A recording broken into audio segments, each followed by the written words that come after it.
Let's go, guys. Morning, happy Sunday mornings.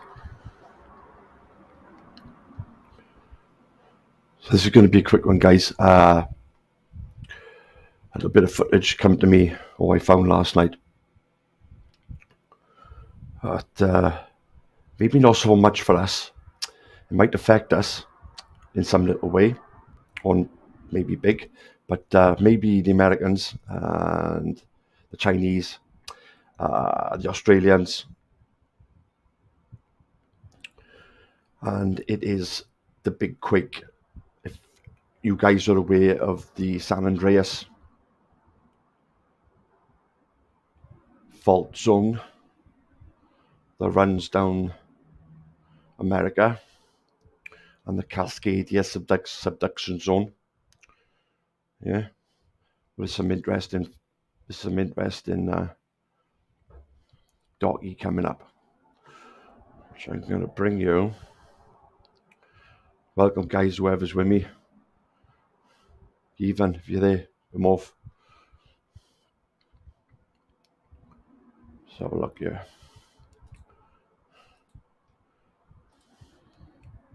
Start with this.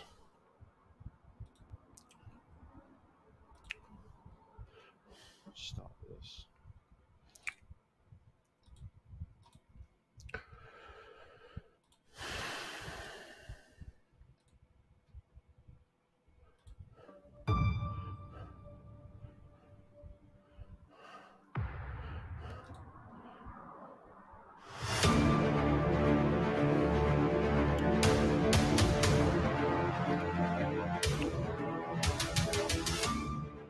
Now, we do have confirmed estimates out of the United States Geological Survey putting the expected quake at a 10.0. An evacuation order has been... You may find it hard to believe, but what you see on the screen right now isn't just one place.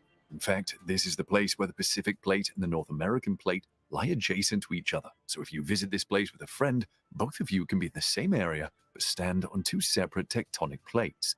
But what is this place? Well, it's the infamous San Andreas fault line of California, and possibly the potential origin point of one of the greatest disasters in the history of California. It is rightfully considered the greatest threat faced by Southern California today. But how is that possible? To better understand this fault line and the danger it poses, Can you hear it okay, guys? Yeah, give me a thumbs up. Give me a thumbs up if you can. About its geography. So what exactly is the San Andreas fault line? The sci-fi and apocalyptic movie fans amongst you must have an inkling about this thanks to the popular film titled San Andreas, featuring everyone's favorite Dwayne Johnson, though the depiction of disaster in case of a rupture is far more exaggerated in this film. The San Andreas fault line is what we call a continental transform fault, extending through California. It's roughly 1,200 kilometers long. The fault forms the tectonic boundary between the Pacific and North American plates. Its motion is described by experts as a right lateral slip push, which means that the two plates are slowly sliding past each other horizontally. The fault is divided into three distinct segments, each one bearing its unique characteristics. Another important distinguishing feature of the three segments is the varying degree of earthquake risk. The slip rate between these fault lines is between 20 to 35 millimeters per year. It was first discovered by a UC Berkeley professor named Andrew Lawson in 1895. Initially, he discovered the northern zone of the fault. Most people believe it had been named after the small lake that formed in the valley between the two plates called the San Andreas Lake. But reports by Lawson published between 1895 to 1906 suggest he was the one who named it after the surrounding San Andreas Valley. The 1906 earthquake that occurred in San Francisco led Lawson to deduce that this fault extended all the way into Southern California. Thomas Dibble, a geologist, came to the conclusion that hundreds of miles of lateral movements could occur along this fault.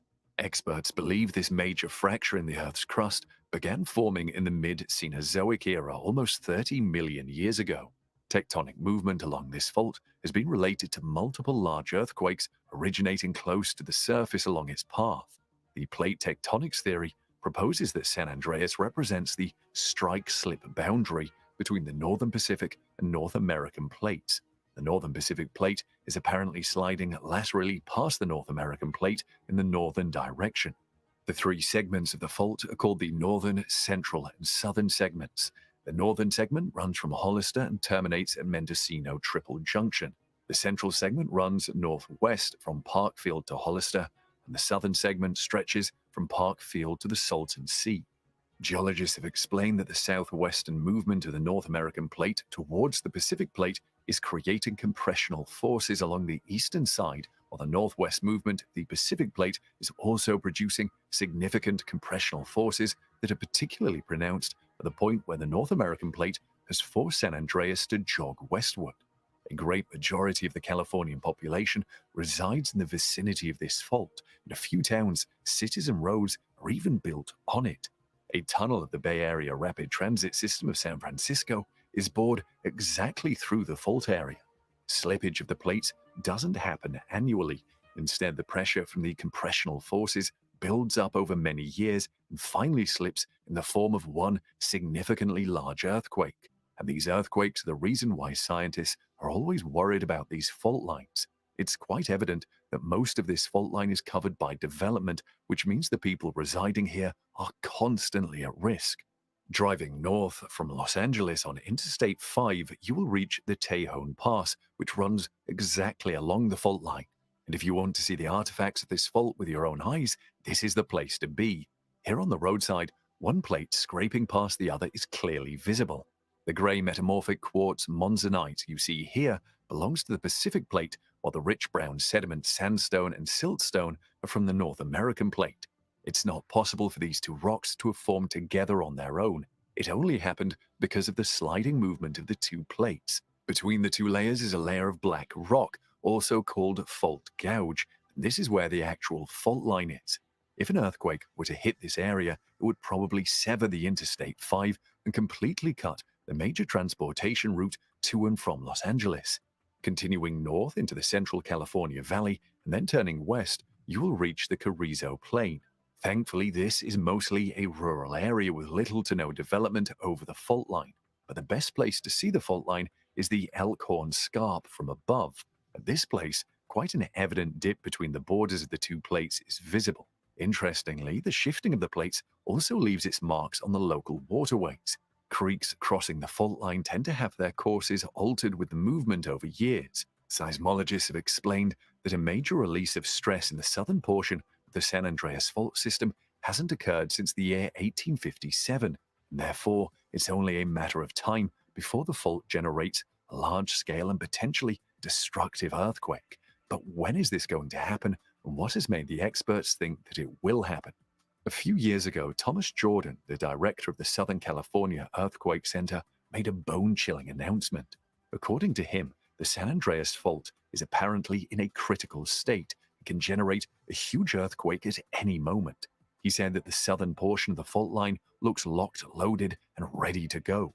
The eminent seismologist explained that despite the fact both plates are moving in an approximately northern direction, the Pacific plate is moving faster than its counterpart and is thereby causing the stress to build up constantly. Some of these stresses were released in the 1906 catastrophic earthquake that hit San Francisco Bay Area, and again in the 1989 Loma Prieta earthquake. But south of the fault line, the state has remained safe from such events. This has led the experts to believe that an earthquake is imminent, and by the looks of it, this is going to be a big one. Catastrophic earthquakes are bound to happen every 200 or so years, according to the US Geological Survey. However, we still can't predict when these will happen exactly. But in the case of the San Andreas fault line, we do know one thing for sure: an impending earthquake will cause massive amounts of destruction.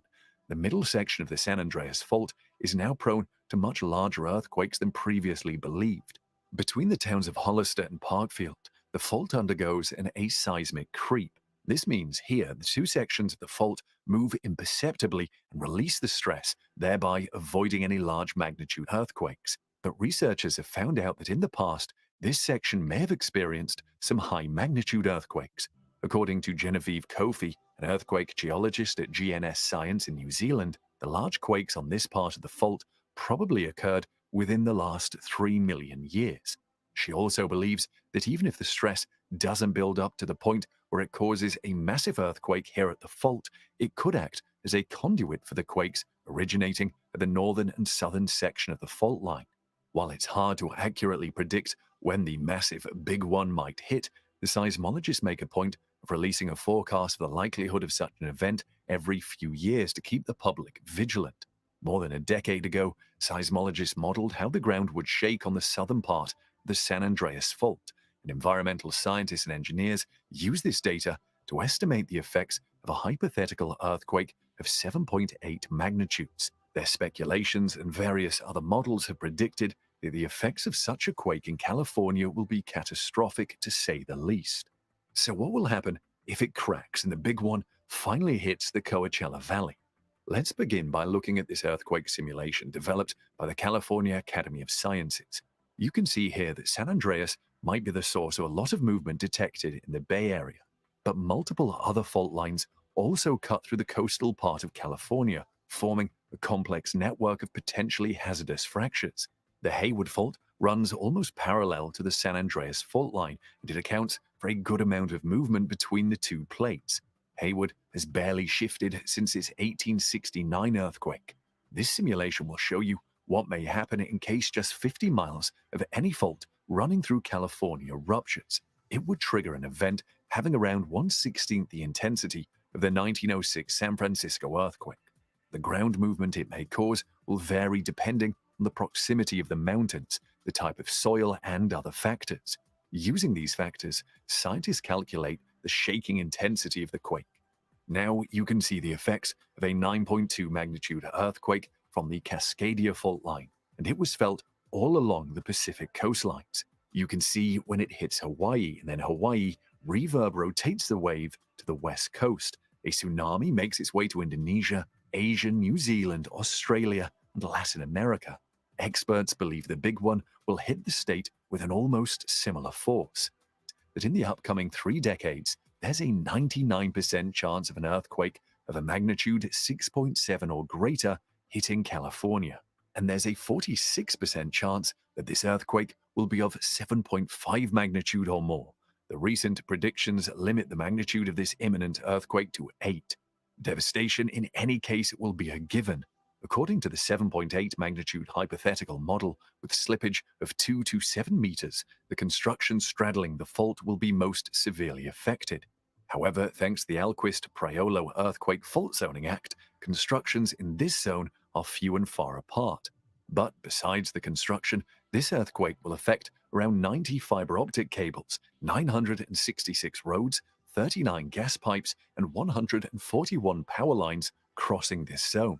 The damage to buildings will cost around $33 billion, with the more modern buildings sustaining lesser damage than the older ones. Experts also expect raging fires just like the ones after the Northridge earthquake. In fact, the estimated damage these fires will cause is probably going to be greater than that caused by the initial ground shaking. Experts believe the overall death toll will be between 1,800 and 2,000. Hundreds of fires will start, roads will be blocked, the water system will be severely damaged, and the emergency personnel will face difficulty in putting out all of the fires. The lines bringing water, gas, and electricity to Los Angeles will be severed and won't get fixed for months. The modern buildings will survive the quake but will be rendered unusable.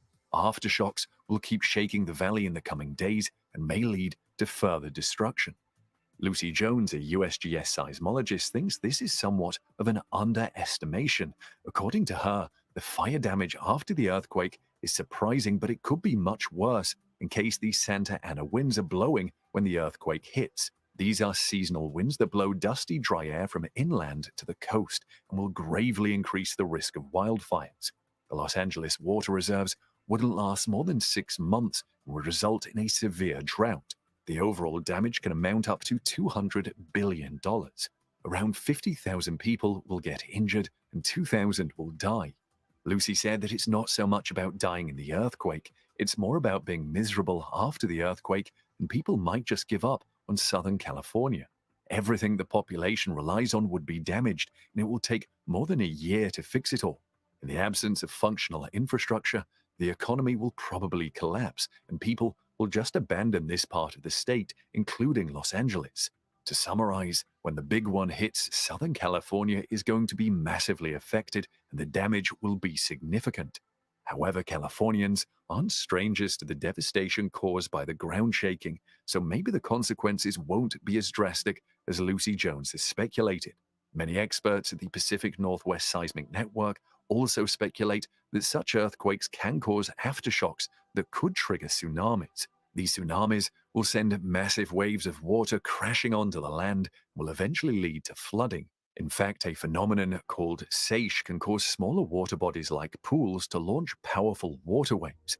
And when we say infrastructure will sustain unfathomable damage, we don't just mean buildings. The bridges may end up warped, train tracks will twist and delay the help from outside, and highways won't remain usable. Public transport will suffer immense damage, and there will probably be little to no transportation in the weeks after the event. First responders, fire trucks, and ambulances will also face significant delays among other obstacles. The 1857 Tejon earthquake ruptured nearly 350 kilometers in southern and central California. Although it's called the Fort Tejon quake, its epicenter was located just south of Parkfield.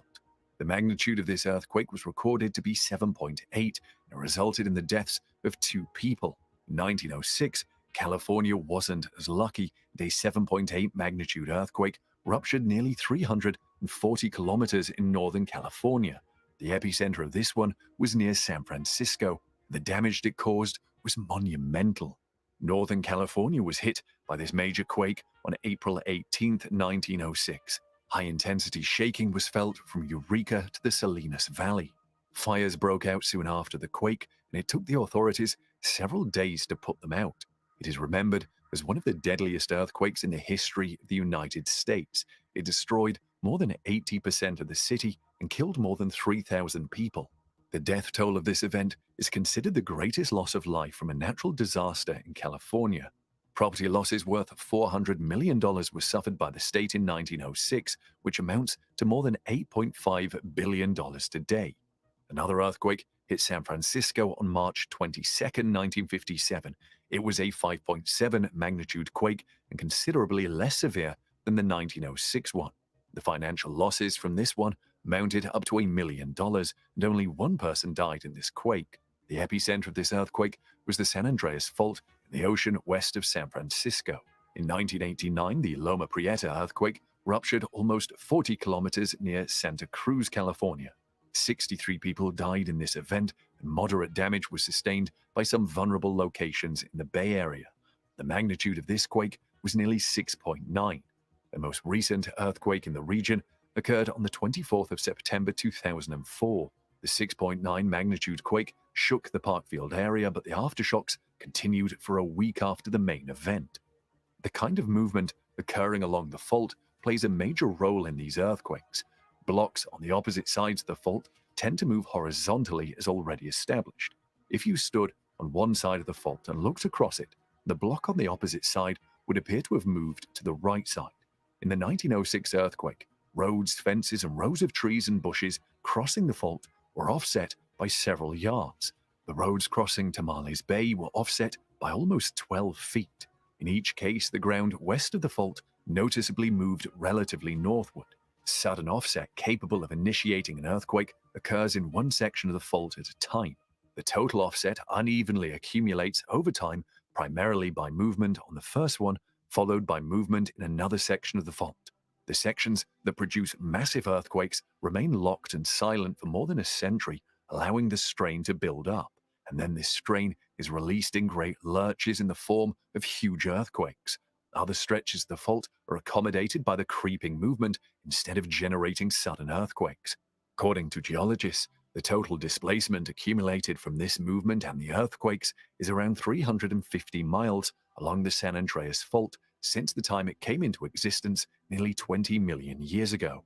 Segments of the fault between the Tejon Pass and the Salton Sea have been studied in detail by experts who have found geologically similar terrains on opposite sides of the fault that are now separated by 150 miles. Some crustal blocks may have moved through 20 or more degrees of latitude. There are many segments along the Earth's plate boundaries like the San Andreas where large earthquakes haven't occurred in a long time now. Scientists call these segments seismic gaps that have achieved a bit of success in estimating when some of these gaps will produce earthquakes. Geological studies have revealed that in the past 1,500 years, earthquakes have occurred at intervals of about 150 years on the southern part of the San Andreas Fault.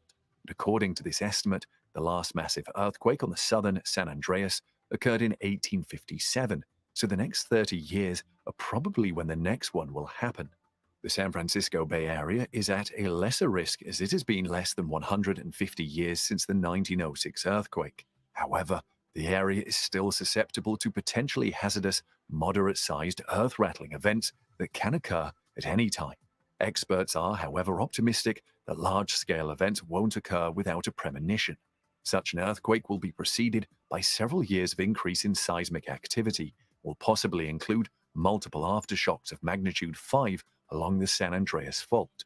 Seismologists also think they will record evident changes in the Earth's surface before a massive earthquake. These changes might include shortening of survey lines across the fault, changes in elevation, and effects on the strain meters deployed in various wells. A section of San Andreas near Parkfield, Central California, is considered a key area for research methods employed in earthquake predictions. This is because moderate-sized quakes have been rattling this area every 20 to 22 years for nearly a century now. Since the Great Earthquake of 1966, Parkfield has been vulnerable to a magnitude 5 to 6 earthquake, and one did occur in 2004. Besides the San Andreas, the long and lethal Hayward Fault, slicing along the base of the Berkeley Hills and directly through the University of California, is also a ticking time bomb. It passes under a theater, a few dormitories, and the California Memorial Stadium steps. Scientists already know that the Hayward inches along steadily, but they also know that faults don't only creep, they also rupture and break, and this rupturing will happen suddenly without any prior warning. A Berkeley professor named Richard Allen has stated that Hayward is a particularly dangerous fault line. It hasn't set off an earthquake since 1868 and is therefore scheduled for a major earthquake in the near future. Allen believes that an earthquake in Hayward will entirely liquefy the stadium field. Acclaimed experts have made it clear that massive earthquakes are an undeniable reality that Californians cannot stop from occurring. But what the locals can do is be prepared for such a calamity. California is developing 3 major lines of defense against a hazardous earthquake. Buildings in earthquake areas should be designed and built to resist the rattling movement. Lucy Jones spent all of 2014 working with the then Los Angeles mayor's office to identify vulnerabilities and prepare the city for the inevitable. Building codes for older structures can be changed to require retrofitting so that they would withstand the shaking. In some cities, programs to strengthen or tear down buildings prone to collapse have been underway. The second line of defense involves the selective use of land in order to minimize the hazardous effects. Power, communication, and internet systems should be strengthened, and there should be backup systems to ensure that communication isn't entirely cut off in case of an earthquake. It isn't as easy as it sounds. Such plans require billions of dollars in financing and several decades to implement. There are many obstacles in the way of improving the ability of populated areas to survive a catastrophic earthquake. Homeowners can help themselves and make efforts on an individual level. They can retrofit their properties to better hold up in case of a severe earthquake. Fire extinguishers should be installed everywhere it's possible, including in homes and cars. They should also be included in the earthquake kits. Putting out little flames before they grow and spread can save a lot of lives, property, and money. Schools, businesses, and residential neighborhoods can hold shakeout drills in order to practice what they'll have to do when an earthquake occurs. It's also important to not pay heed to the earthquake myths and live in constant fear.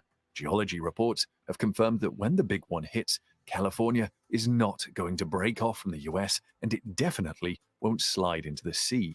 The over-sensationalized version of doomsday in popular fiction is mostly an exaggeration. Staying safe during an earthquake is something every individual will have to do on their own. While the ground is shaking, it's better to remain stationary and get closer to the ground by crawling under a table or other furniture if you're inside. If you move around during a massive earthquake, there's a good chance you'll get cut by glass shards or get hit by moving objects. The shaking ground might throw you off balance, making you fall, and you can sustain injuries as a result. Falling electrical wires and other debris can hit cars or people, and in case of a high magnitude quake, it will take the emergency responders longer to reach the ones in need of help. People need to identify the safe spaces in their homes, and when the earthquake hits, just drop, cover, and hold on to each member of the household. It's also important to stock up on water and snacks, and ensuring there's some available in every room will come in handy too. A violent earthquake can rupture the surface of the earth, trigger landslides, and even liquefy the loosely packed, water-saturated soil, so people should also be prepared to evacuate at any moment.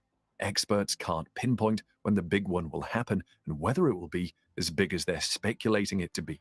But because California has experienced its fair share of earthquakes in the past, it's only logical that the locals take every step necessary to minimize the damage it can potentially cause. How long does California have, in your opinion, before the San Andreas fault line ruptures and triggers a lethal earthquake? Is it going to be as devastating as the experts think, or are they overestimating it? Tell us in the comments below. Good morning. Good morning, Palmer. Okay, guys, so that's that one. Pretty interesting stuff. So that's the San Andreas. Okay. And signs are not looking good. Signs are not looking good at all right now. Earthquakes are going off with them little tiny earthquakes, 1.2 magnitude, 2.2 magnitude, reaching up to a max of 3 at the moment. But there is what's called the Cascadia subduction zone, which runs alongside the San Andreas fault. And this is the scenario.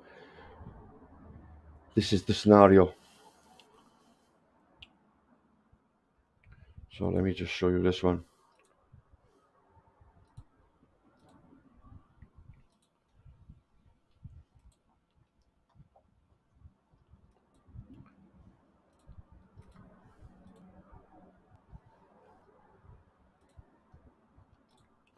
On January 27, 1700, Japanese chroniclers reported a mysterious wave which struck the island of Honshu and caused widespread damage. The records referred to it as an orphan wave because, unlike most tsunamis on record, it had struck seemingly out of nowhere without being preceded by a detectable earthquake. About 12 hours earlier, and more than 7,000 kilometers away on Vancouver Island, several villages of the Hoyat First Nation were completely destroyed while the inhabitants were sleeping. And 300 years later, in 1986, paleontologists excavating along the Washington coast discovered a ghost forest of hundreds of trees that had all been killed by being suddenly submerged in salt water. The orphan wave, the lost villages, and the ghost forest all had the same cause: a massive earthquake along the Cascadia subduction zone, where the Juan de Fuca tectonic plate is being forced under the North American plate. Further research has shown that there have been 7 major earthquakes in the Cascadia subduction zone in the last 3,500 years, with the time between major quakes ranging from 200 to 900 years. More than 300 years have passed since the quake of 1700, and the region has grown into an economic center home to more than 10 million people. We need to ask, what would happen if the next Cascadia earthquake happens tomorrow? This is a worst-case scenario, and the odds of it happening in the near future are still quite low. It's been estimated at around a 12% chance in the next 50 years, but it's a real possibility. So let's imagine what would happen in the worst-case scenario for the next great Cascadia earthquake.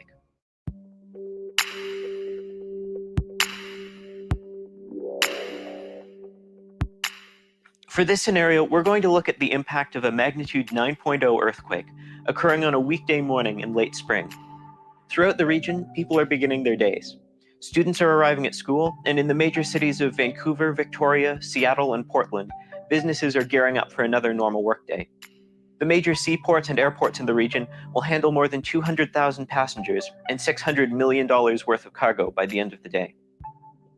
At around 10 a.m., after more than 3 centuries of building pressure, the Cascadia fault line finally slips, and a 1,000-kilometer-long section of the North American plate moves 20 meters to the west, causing one of the largest earthquakes to strike the continent in more than half a century. Seismic waves race outward from the epicenter at 5 kilometers per second and reach the coast before moving inland. This means that people living far enough inland will start seeing posts about the earthquake on social media seconds before they feel the shaking start. In order to understand the effect that the earthquake will have, we need to understand two different measurements: magnitude and intensity. Magnitude is the measure of how much energy is released by an earthquake. A magnitude 9 earthquake like this one will release more than 2 exajoules of energy, equal to almost 500 million tons of TNT. Intensity is a measure of how violent the shaking is at any given point. And here we actually get some good news. Since the epicenter of the quake is more than 100 kilometers off the coast, most cities will experience less violent shaking than other recent earthquakes. Here's an intensity map for the Northridge earthquake, which struck California in 1994, compared to an intensity map for a hypothetical magnitude 9.0 earthquake. The two big differences are that the Cascadia earthquake will be felt over a much wider area, and it will last for much longer. The Northridge earthquake lasted for 20 seconds. The Cascadia earthquake will last for more than 4 minutes. To get an idea of the impact that the quake will have, let's take a closer look at one of the largest cities in the area, Seattle, Washington, with a population of around 700,000. The intensity of the quake in this area is between a 6 and a 7 on the Mercalli intensity scale, which is associated with mild to moderate damage. Most of the large and recently built buildings in the city sustained fairly little damage.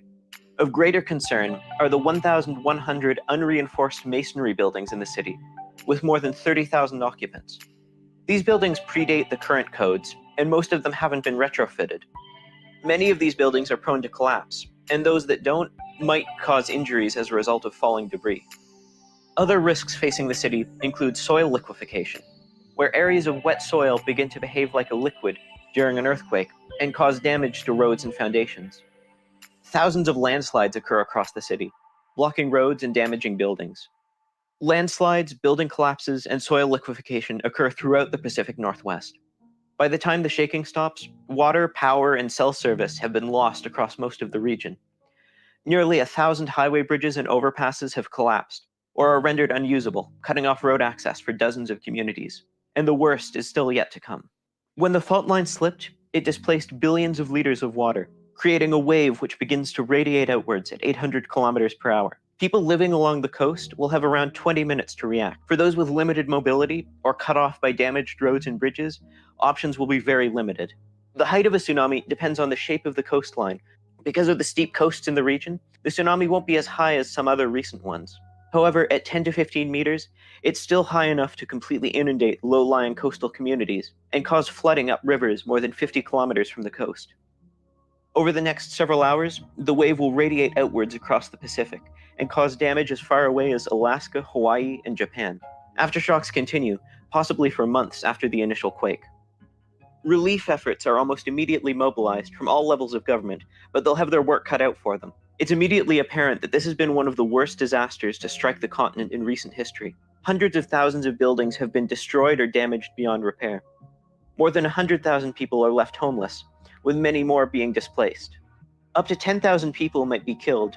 Around 70% of the deaths and injuries are a result of the tsunami, with the remainder being caused by collapsing buildings and falling debris.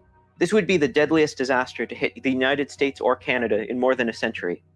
The cost is difficult to estimate, but the immediate cost could exceed $150 billion, making it one of the most expensive natural disasters in recorded history. The long-term economic impact could easily double that, as the ports, airports, and corporations based in the area have their services interrupted for months. Recovery is a long process. Efforts are focused on restoring essential services to population centers first. Seattle and Portland have their electricity and water fully restored after about 6 weeks. Meanwhile, the hardest hit areas along the coast and isolated communities inland may be left without road access, utilities, and healthcare for up to 3 years after the quake. Thousands of the people who have been displaced may never return home. The odds of this scenario occurring in the near future remain fairly low, but earthquakes are an inevitability, whether they happen a year from now or not for another century. So what's being done to prepare for this scenario? Funding has been allocated to bring thousands of vulnerable buildings, highways, and bridges up to code, but the process will take years or decades. Improvements have also been made to early warning systems. With efforts from all levels of government and improvements to disaster preparedness and education, we have the best possible chance of preparing the Pacific Northwest for the next major earthquake. I've included links and resources in the description, as well as links to the studies which were used to make this video. If you have ideas for future videos, leave a comment, and if you'd like to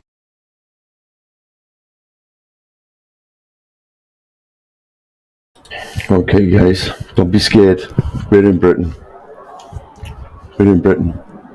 But recently, the largest volcano just cracked open. And have a guess where it is. Have a guess where it is. I'll show you. I'll show you.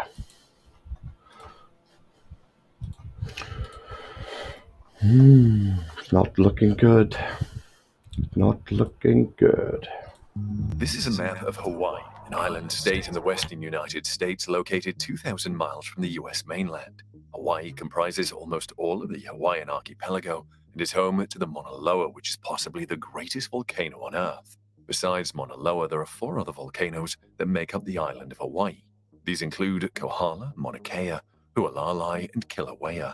The 5 shield volcanoes erupted somewhat sequentially in the past, and now Kohala is extinct. Mauna Kea and Hualalai lie dormant, whereas Mauna Loa and Kilauea are active. These are also part of the Hawaii Volcanoes National Park. Geological evidence has suggested that 2 ancient shields named Ninole and Kulai were buried by the young and active Mauna Loa. Nowadays, geologists consider these outcrops a part of the earlier building of Mauna Loa, which accounts for more than half of the island's surface area. Since Kilauea and Mauna Loa is still active, the island of Hawaii is continuously growing. Mauna Loa is the largest subaerial volcano, not just in mass, but also in volume. The only historically known volcano bigger than Mauna Loa is the Tamu Massive, an extinct submarine shield volcano located in the northwest Pacific Ocean. Mauna Loa has relatively gentle slopes with an estimated volume of about 75,000 cubic kilometers, but its peak is around 38 meters lower than that of Mauna Kea, which is also its neighbor. So far, the lava eruptions from this gigantic volcano have been silica poor and pretty fluid. They also tend to be non-explosive in nature. A massive supervolcano has probably been erupting for at least 700,000 years now, and experts believe it emerged above sea nearly 400,000 years ago. The Mauna Loa derived its magma from the Hawaii hotspot, which is responsible for the creation of the Hawaiian island chain over a span of 10 million years.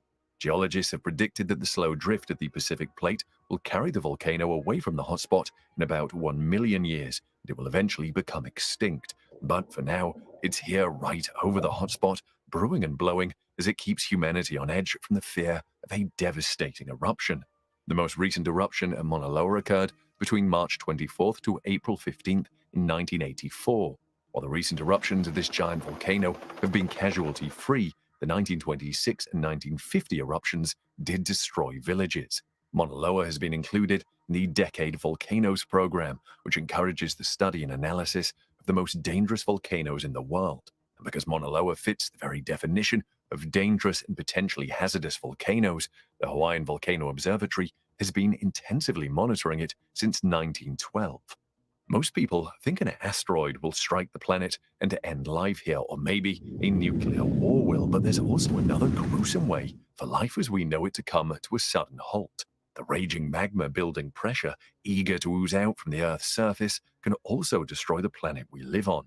From northern Nevada through southern Idaho and up to northwest Wyoming, there's a scary amount of volcanoes scattered intermittently, stretching about 560 kilometers. Some of these are supervolcanoes and are nearly 18 million years old.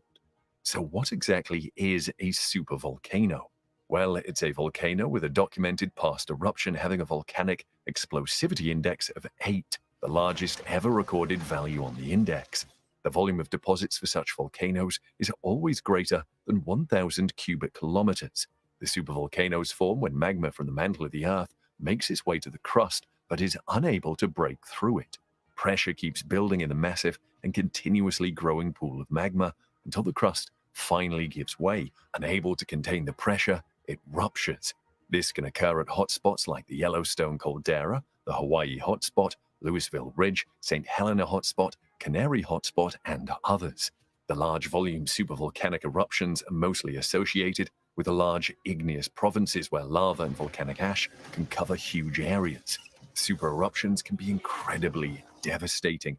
They can cause long-lasting climate changes, wipe out species, and even humanity. The most recent supereruption with a VEI-8 happened 26,500 years ago in the Taupo volcano located in New Zealand.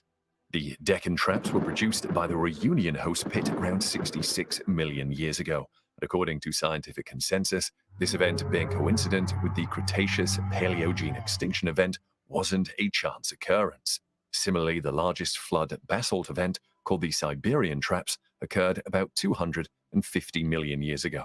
And this was coincident with the largest known mass extinction in the history of planet Earth, the Permian Triassic extinction event.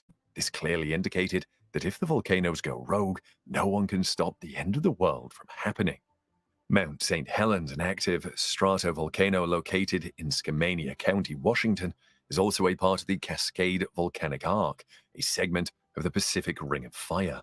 On May 18, 1980, a major eruption by this volcano resulted in the deadliest and most economically catastrophic volcanic event in the history of the United States.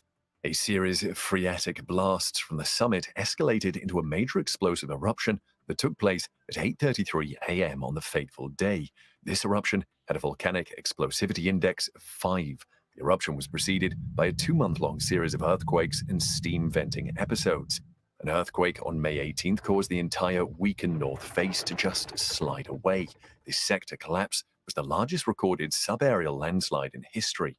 The partly molten rock, rich in high-pressure gases and steam, suddenly exploded northward towards Spirit Lake, and a hot mix of lava and pulverized older rock took over the landslide. The eruption column from Mount St. Helens rose to a whopping 24 kilometers in the atmosphere and deposited ash in 11 states, along with some Canadian provinces. This also caused the snow, ice, and several complete glaciers on the volcano to melt. This melting resulted in a series of lahars that reached as far as the Columbia River. The thermal energy released in this eruption was equal to 26 megatons of TNT. About 57 people were killed, and the property damage amounted up to $1.1 billion. And this was just a VEI-5 eruption. Can you imagine the consequences if one of the supervolcanoes erupted? The fear of a similar or even more devastating volcanic event is keeping the scientists up at night, especially the active ones like Mauna Loa and Kilauea. Scientists have been monitoring the unsettled geological activity on Hawaii's biggest island, and according to them, a dominating eruption of the volcano that could destroy the landscape isn't imminent just yet. However, Mauna Loa may be waking up from its long slumber. Being half of the island's mass, any surge of activity in Mauna Loa means the entire island and the region around it could be in grave danger. Its neighbor Kilauea has been in the throes of a fierce and sometimes destructive eruptive period for many decades now. The huge eruption from Kilauea in 2018 flattened an entire residential neighborhood. About 2,000 people were displaced as a consequence of that eruption.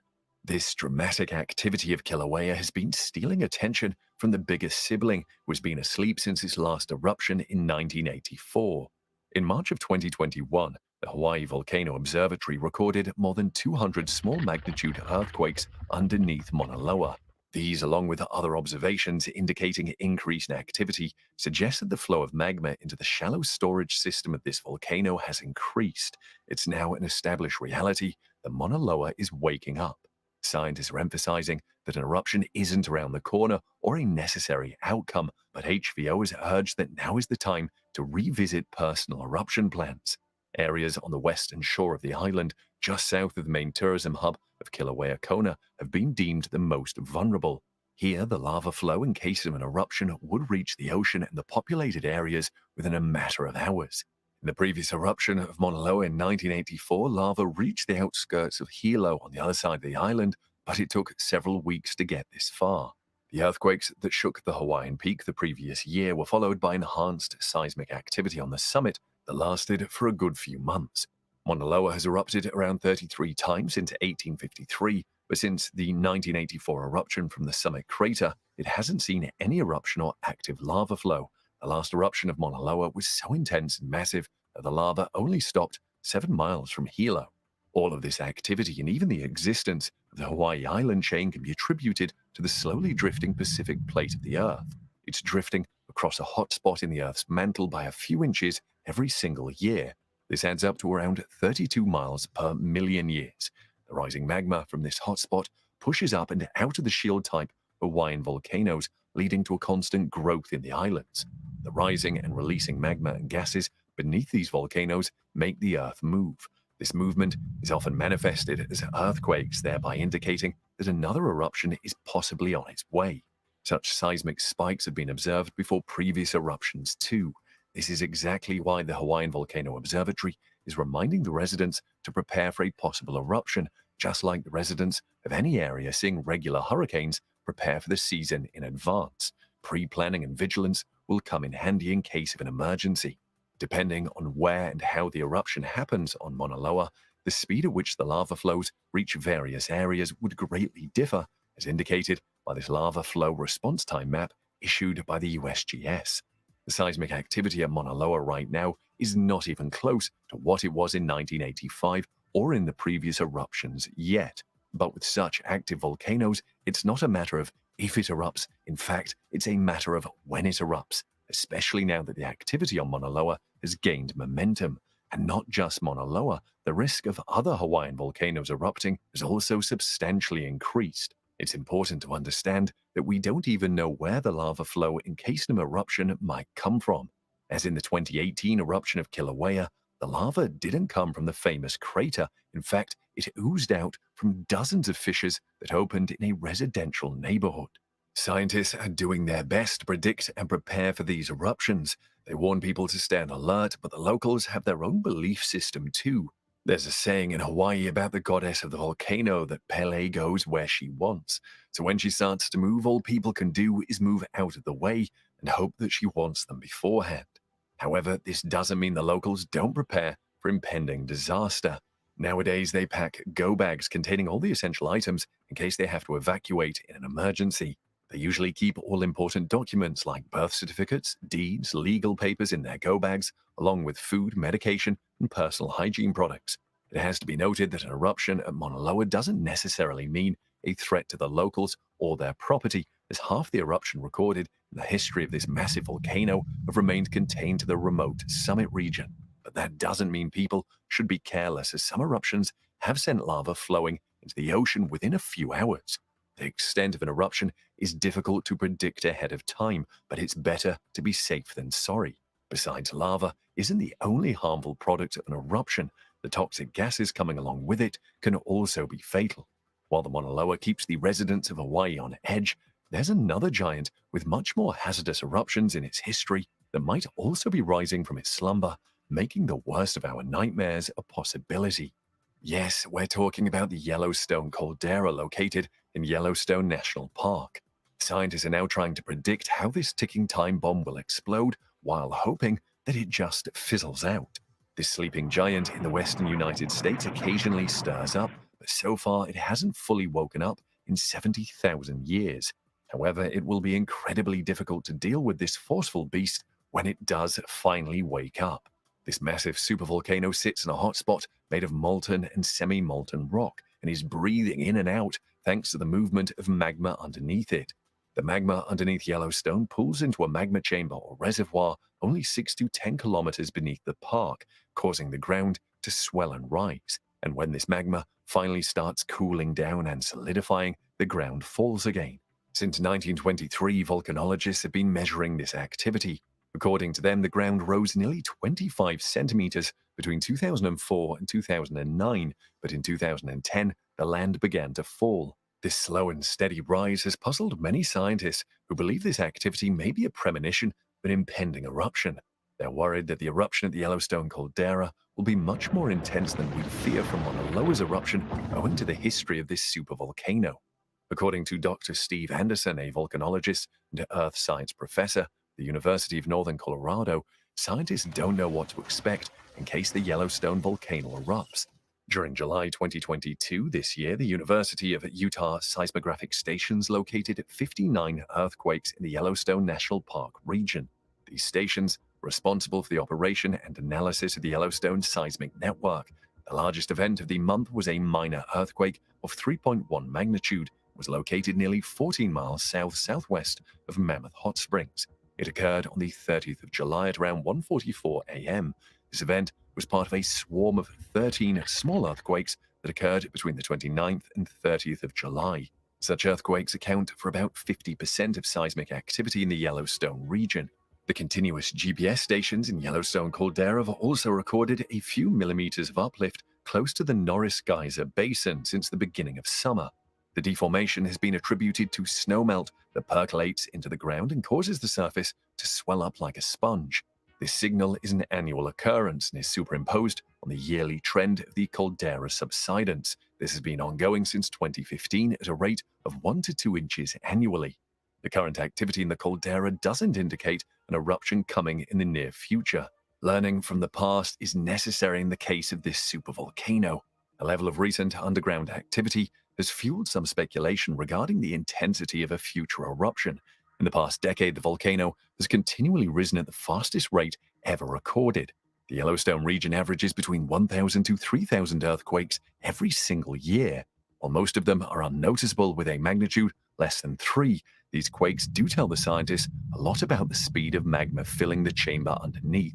A rise in the rattling and shaking in the park may suggest a fresh batch of magma has recently pooled into the reservoir.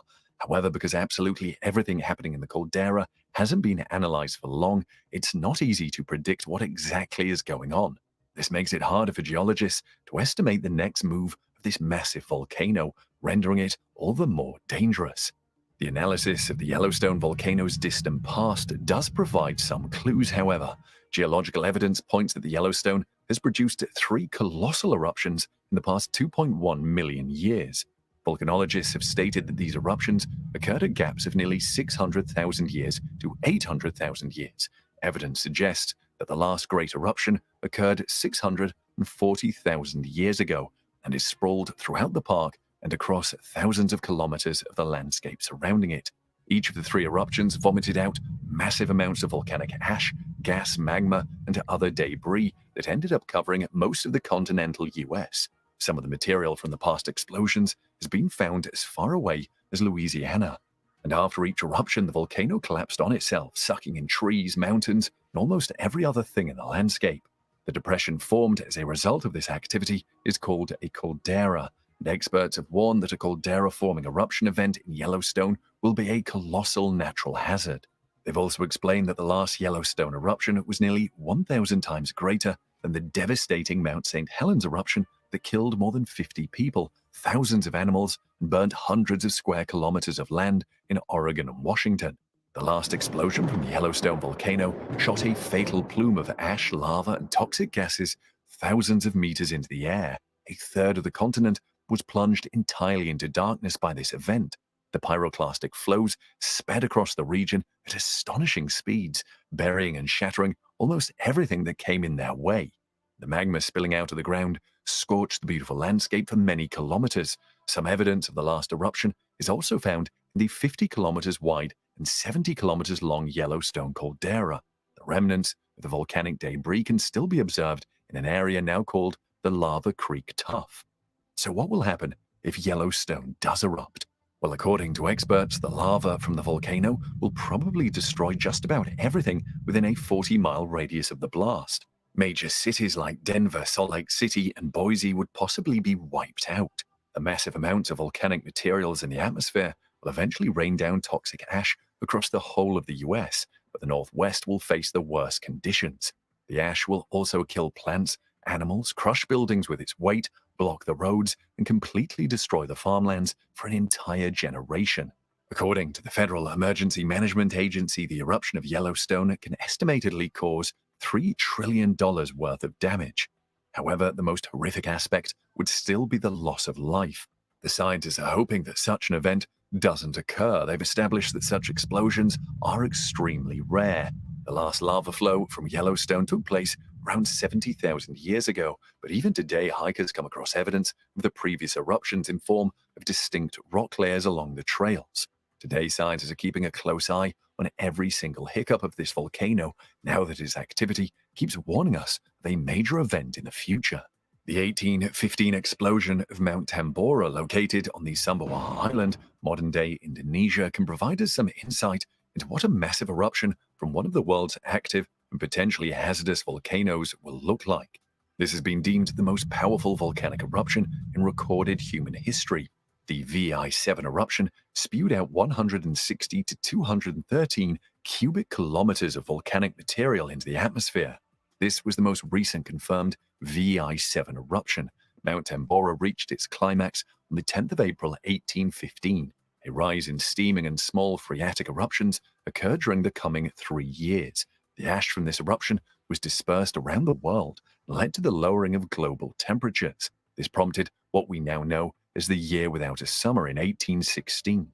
Around 11,000 people died from direct volcanic effects of this eruption, and between 49,000 to 90,000 deaths resulted from the consequential famine and epidemic diseases on Sumbawa, Lombok, and Bali. A significant period of climate change led to extreme weather and harvest failures around the globe. The Mount Tambora eruption may have been devastating, but our planet has faced much worse.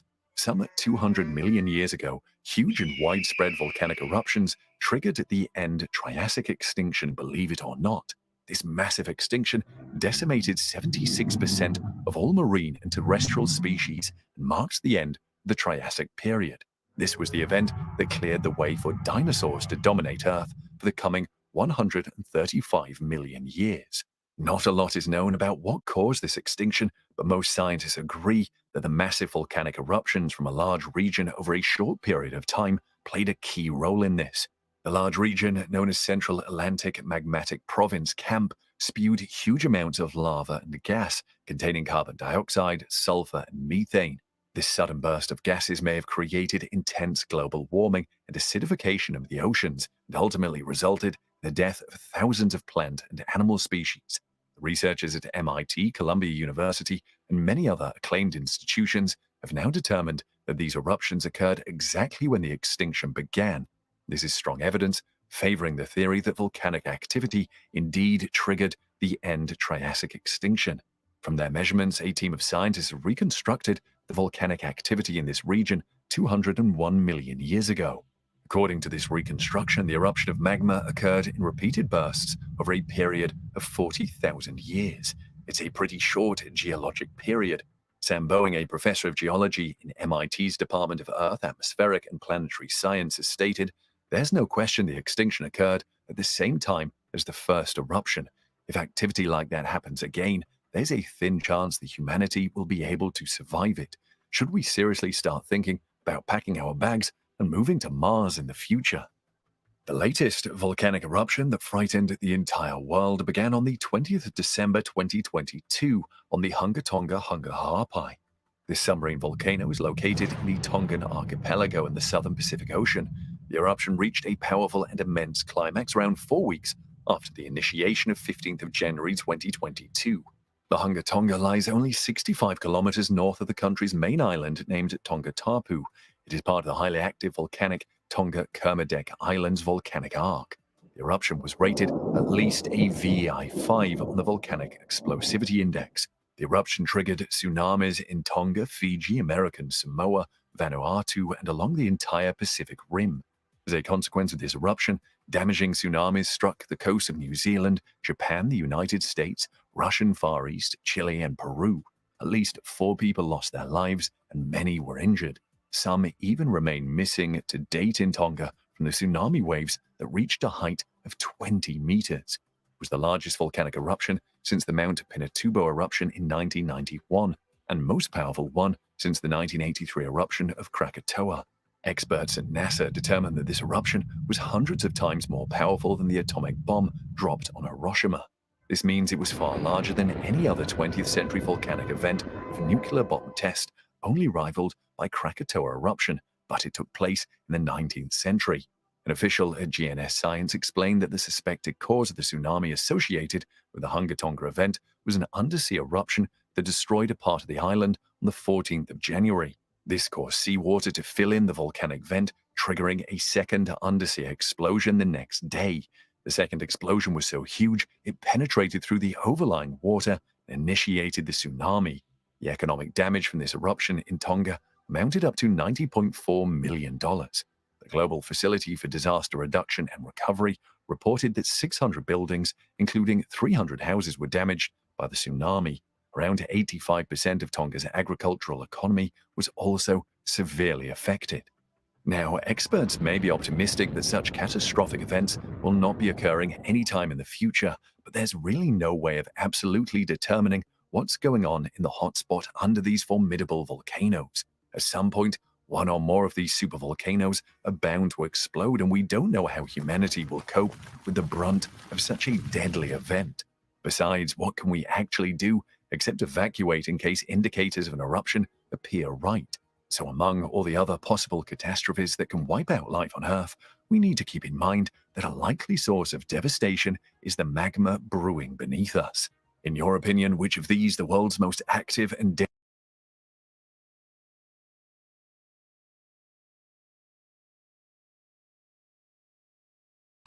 Oh, okay. Okay.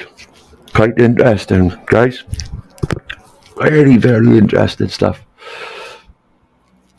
It says, it's unlikely. Unlikely. Yeah, but they haven't got a clue. They haven't got a clue. And all these volcanoes are twitching. Super volcanoes twitching. I hope you enjoyed that, guys. I thought it was quite interesting. Yeah. And I'll speak to you all guys soon.